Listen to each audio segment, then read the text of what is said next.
তিন শ্রেণীর ব্যক্তির বিরুদ্ধে আল্লাহ বলেন আমি নিজেই কিয়ামতের দিন মামলা দায়ের করব। I will be against them in the day of judgment.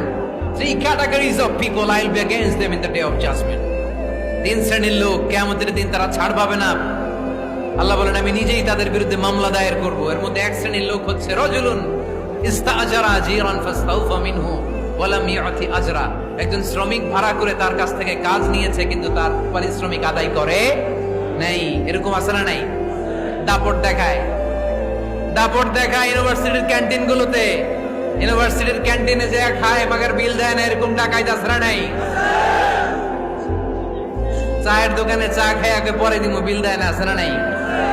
দোকানে যে পণ্য কিনে বিল দেয় না পরে দিমু, আছে না নাই?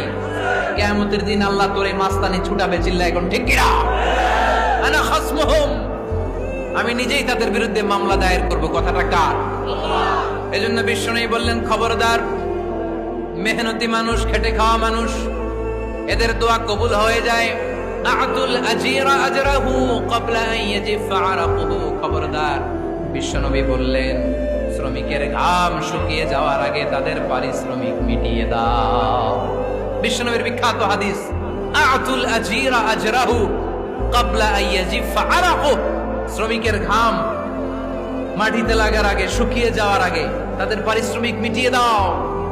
কেননা তারা যদি বদদোয়া করে তোমার জীবনকে জাহান্নাম বানিয়ে দিবে কে?